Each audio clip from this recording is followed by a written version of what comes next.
Okay, continuing on with lesson 11B. This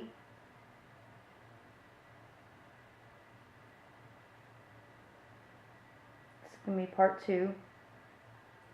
Before you watch this video, make sure that you have completed all of exercise 11A. And I need you to complete, I didn't say this on the other video, but exercise 11B. And then numbers, B.1.1, numbers 1 through 3. So if you have not completed that already, then you need to go and complete that before you watch this video. So just wanted to let you know that. I just don't want y'all to have too much in your heads at one time. I want you to focus on one task at a time, break it into little parts, focus on the little parts, and then move on to the more difficult parts as you're able to. That's just because I know all of you are at different levels. Some of you may or may not remember this well. If you remember it well and you're fine, you know, feel free to skip some exercises if you think some of this stuff, like in 11B1, is like baby math and you want to skip over that. You're welcome to do that, but do try to make sure you do at least like number 3. So you can skip 1 and 2 if you want, but at least try number 3, because sometimes you think you understand and you really don't until you start working it. So I do want you to at least do number 3 in exercise B1. Okay, and once you've completed that, then you can go ahead and move on and watch this video. And this is the next part of our lesson. So we're going to do example 4, and this is kind of what I was in the beginning of lesson B, I think it was, where I told you about a big no-no. It's on page 219. This is what page we are on, in case you're wondering. It says, can C plus 8 over 4 be simplified by canceling common factors? Can you simplify that? Based on what I said in the introduction to lesson 11B, you should already know the answer is no. And the reason why is because even though 8 and 4 have common factors, there's no common factor with C. In order to reduce this fraction, all 3 of these terms must share a common factor. Not just 2 of them, but all 3 of them must share a common factor, or you cannot cancel. This fraction is actually fully simplified. You can't do anything with it. Now, for example, if you had 2C plus 8 over 4, then we're talking, because now all 3 of these terms are divisible by 2. So we would then simplify by dividing each term by each number by 2, and you get C plus 4 over 2. So you could simplify that way. Only if all 3 terms within that fraction are divisible by the same number, then you can do that.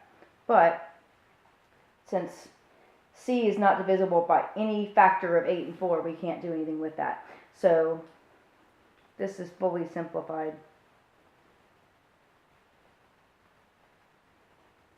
already. So that was part A. Part B says, okay, so it's not simplified, all right, but can we change the form of it to where it looks a little simpler? Now this is kind of a matter of personal opinion. I don't usually do this because my personal opinion is this looks better than what they're about to do. But it's good to know how to do what they're doing in part B, because a lot of times the answer key will have that, and it's just good to be able to match your answer with what's in the answer key. So what they're doing in B is they're going to write this as 2 separate fractions. You can do that.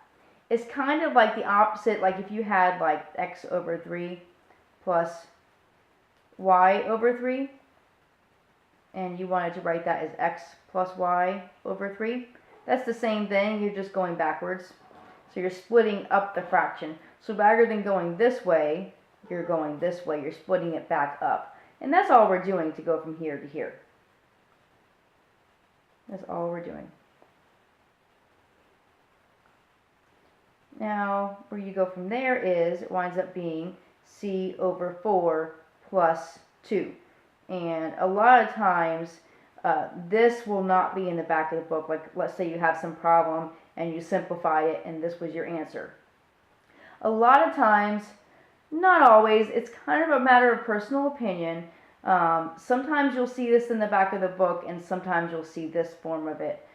You do need to be able to interchange between these two forms very easily. That should be something that y'all are getting to where you can do that pretty easily and pretty fluently by now.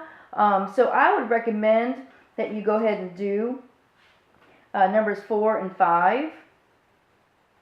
You're going to now do exercise 11B.1, numbers 4 and number 5. And I do recommend that you do, actually there's a 6 as well. Okay, 4, 5, and 6.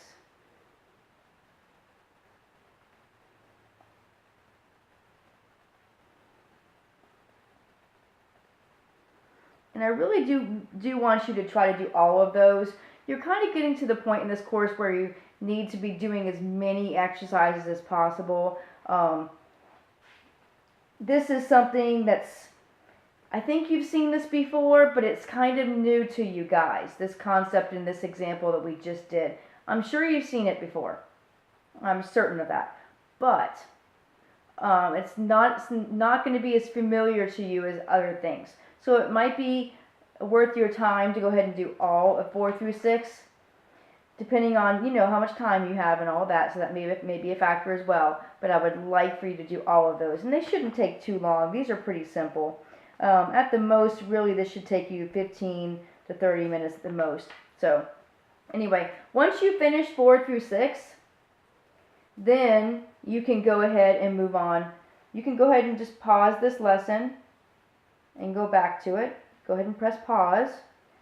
And then once you're done with this exercise, then you can go ahead and watch the next part of the video, which will be example 5. So we're going to move on to that. So go ahead and pause it.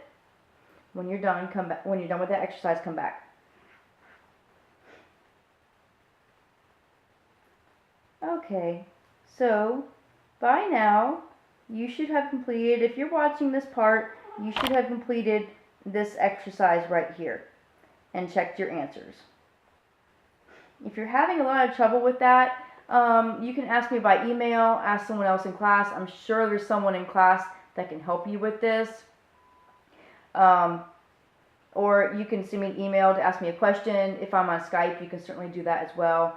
I may be able to quickly help you and get you out of trouble real quick. So just let me know or let somebody know. Don't just struggle on your own. And don't wait till the last minute to do these, because the problem with waiting till the last minute is you don't have time to ask for help. And then that's when you get into trouble. So example 5 on page 220. This should be something that's very familiar to you guys. This is more familiar than the previous example. This is something you did in 7th and 8th grade, or at least you should have done in 8th grade. I'm pretty sure Dura went over this with y'all. My battery is getting low. That is not a good sign. Let's see if I can get through this example. A is 4 times x plus 8 over 2. And then B is going to be 3 times x minus 1 squared over x minus 1. Okay, we'll worry about that one in a minute. Actually, I think I'm going to write that later because I kind of want to go sideways with that. Okay, so let's worry about this first one right now. There's not a lot we can do with this binomial at the moment, but we can cancel this 4 and this 2. It becomes 2 and 1. And so we're left with 2 times x plus 8 over 1. Again, we don't ever keep 1 at the bottom of a fraction. That really just makes the bottom go away. So it's 2 times x plus 8. So we no longer have a fraction. And did the book leave it like that? Oh, they did. Okay. Sometimes you'll see they want you to go ahead and distribute, but in this case, the book did not. It's hard to say. A lot of times this is personal preference. It's hard to say exactly how far they want you to go, but in this case, they're fine with that. And if you went ahead and distributed, that would be fine as well. You wouldn't get marked off for going further. Okay, let's look at this B one. It's a little bit more involved. 3 times x minus 1 squared over x minus 1. Now you have to be careful with this one. This is something where sometimes students try to do things they can't do. It might be helpful to write this out as 3 times x minus 1 times x minus 1 over x minus 1. Now that kind of helps you to see that you can easily cancel out a binomial and a binomial. Again, you can't cancel out this extra binomial on the top because you can only cancel 1 with 1. Just like in our earlier example where we had 2 a's on top and an a on the bottom. We can only cancel 1 of those a's on top. This is the same kind of thing. You can only cancel 1 with 1. So we're stuck with the other binomial on top, which is not the worst thing in the world. Not a big deal. So really, as you can see, the bottom of our fraction, this bottom of the fraction is just gone. There's no more fraction. You can see that. So we're just left with 3 times x minus 1. No more fraction. You don't need to write a fraction. It's gone. And the book probably leaves it like this because that's how they left the other example, and that's what they did. Again, you can distribute, and that's fine as well. So that is example 5. You are going to go ahead and do numbers 7 and 8. So you're going to do exercise 11B.1, numbers 7 and number 8. You're going to go ahead and do that. And we do have 2 more examples for today, which would be Wednesday. So we have 2 more examples for Wednesday. And then on Thursday, you're going to do examples 8, 9, 10, and 11. But for today on Wednesday, we're doing examples 1 through 7, essentially. So we still have 2 more examples in this lesson. I know it seems long. And it kind of is, but keep in mind it is review. This should be very familiar to most of you. So shouldn't be too much. It should be doable. Again, let me know if you have any trouble with any of these. And make sure you ask me questions. Make sure you ask your classmates questions. Because, again, if there's something you don't understand, there's a good chance someone else in the class will. So, anyway, I will continue this on. After you're done with exercise 11B.1, numbers 7 and 8, then you can go ahead and do the next part of this. And I need to plug in my tablet, so it's about to die on me. So I'm probably just going to need to do a separate video. I'm going to stop this video. And once you're done with numbers 7 and 8, there won't be any pausing. I'm going to end this video.